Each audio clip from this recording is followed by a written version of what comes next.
Ali Bey size madde alsan.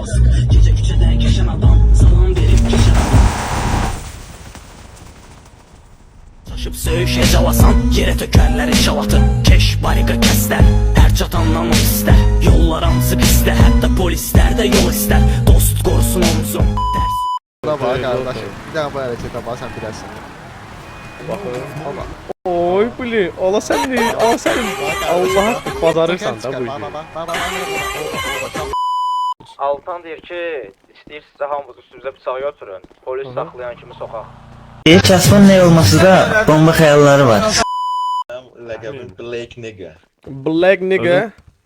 Yeah nigga. O birisinin ləqəbi nədir? White Nigga. Evet. Ha, ilk roundu sen verirəm. Başlayarsın.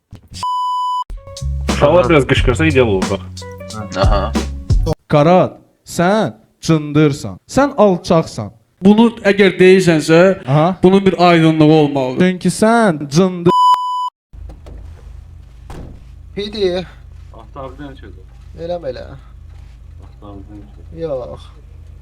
Elə. Eləmə deyirəm.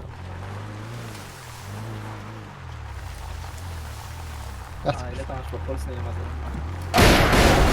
Allah bu da yox da.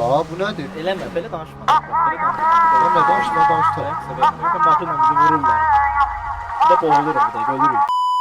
Allah qaçsın, Allah qaçsın, öldür. Kaçma yok.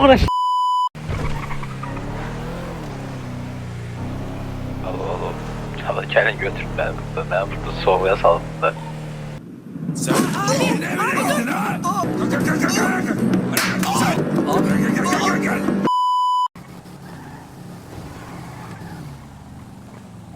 Uşaqlar, qaqabızın da...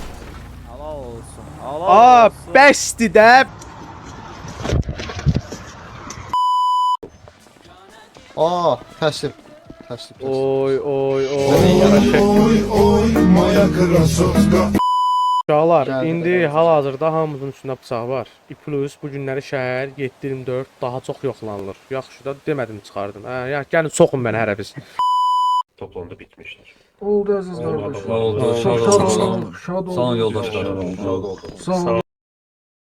Bu qədər böyük olur. Murat, məni Oğlum, iki dəfə ayağa şey otur, bıçaqlayıb, Rudik bıçaqlayıb iki dəfə. Xəbərin Söyləyəcəm indi o kitabı yayın.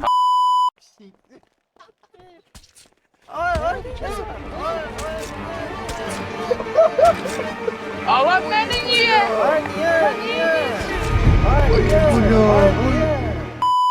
Boşandan korkan ne bileyim sabah neden korkan.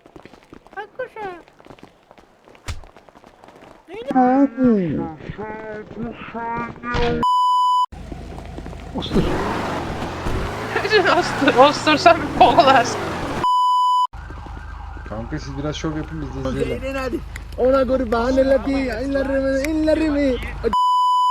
Dolana ay